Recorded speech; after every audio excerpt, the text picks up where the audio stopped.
it's Riley here. So I want to do a little bit of a follow-up from yesterday. So I had home care nurses come here, and then also I did touch base with Montreal. So I will touch base on those two things and kind of what was said, what happened, and all those types of things. And also too, I will also be doing another follow-up video following tomorrow because I also have another appointment with my urologist and also a follow-up with my family doctor to kind of talk about a few things because it looks like I may need a little bit more time off of work, which I'll get into, but we're kind of seeing how things go literally over this next couple days and into early next week.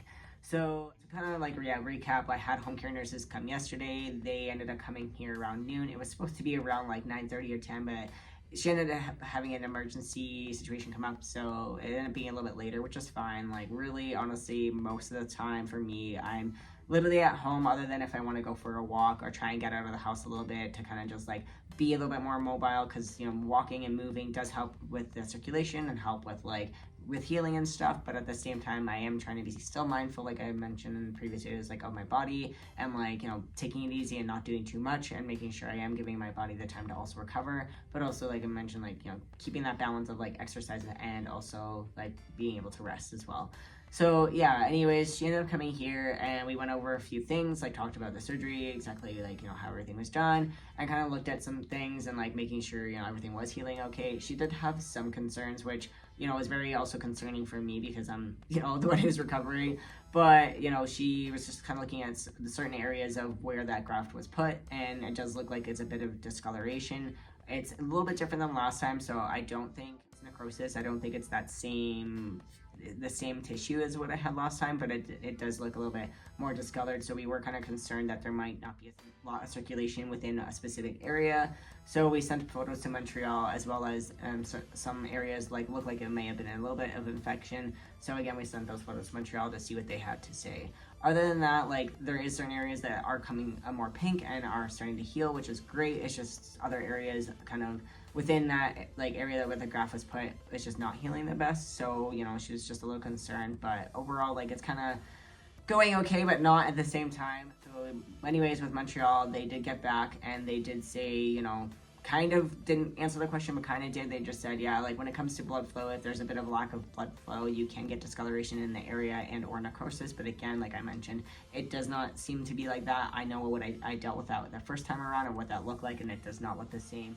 I just feel like it's a bit of a discoloration due to the lack of blood flow, and I'm hoping that now that certain parts are healing, now it'll be more concentrated to those parts that are a little slower, and hopefully that will continue to heal and progress. And now with wound care nurses and stuff, we can hopefully help kind of speed up that process, but at the same time, just basically having to keep an eye on things, continue to send updates to Montreal. Again, like I mentioned, I do have a follow-up tomorrow with my family doctor and a urologist, and I will be sending also more updates to them regarding what they have to say and just keeping them up to date, because when it comes to this situation, it's a little harder when messaging Montreal and talking to them about what's going on. But they did say regarding the photos, if things continue into next week and there isn't really a whole lot of progress, that I maybe would need a little bit more time off of work, and or possibly if I can just do light duties or something like that, and that way I'm not pushing my body too much, because again,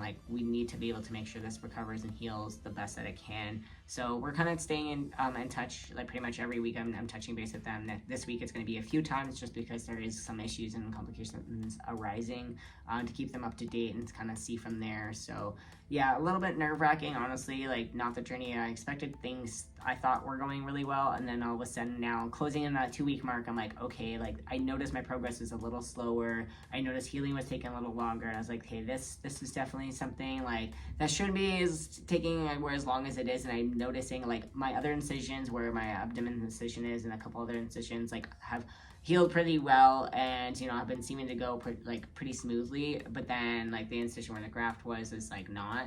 So I could definitely tell that it was going a little slower, and so that's when I got home cares and my other doctors and stuff involved a little bit more, because I'm okay, this is definitely something that's not gonna just heal literally as fast as or as easy as everything else. So but anyways, yeah, I needed to take yesterday to kind of just rejuvenate and process that information, and kind of just take some time for myself, because this journey is not, as easy as we would think it is. There's a lot of still like what ifs around this, surgery, and I'm finding out there is a lot more complication rate than I even noticed or realized when it comes to phalloplasty. And it's just, I noticed that obviously those people that have complications aren't talking about it, and that's kind of why I do want to talk about it openly, because it's sharing a process and a journey that not a lot of people feel comfortable in doing so, because this isn't like the normal, what people think, like when it comes to phalloplasty, the experience that they're expecting. But this is the reality of, like, when it comes to this journey, that there could be these complications and correction surgeries and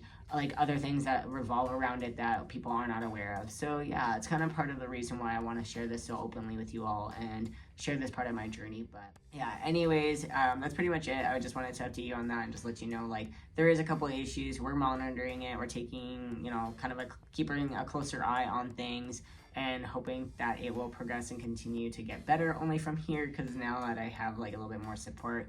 So I'll keep you all up to date, and I will also follow up with tomorrow and let you know how that goes. But yeah, if you do have any suggestions, topic ideas, or anything like that, feel free to put it down in the comments down below. And if you'd like to stay up on this journey, make sure you do subscribe here, and I also post on other platforms as well. But anyways, that's it. Take care. Bye for now.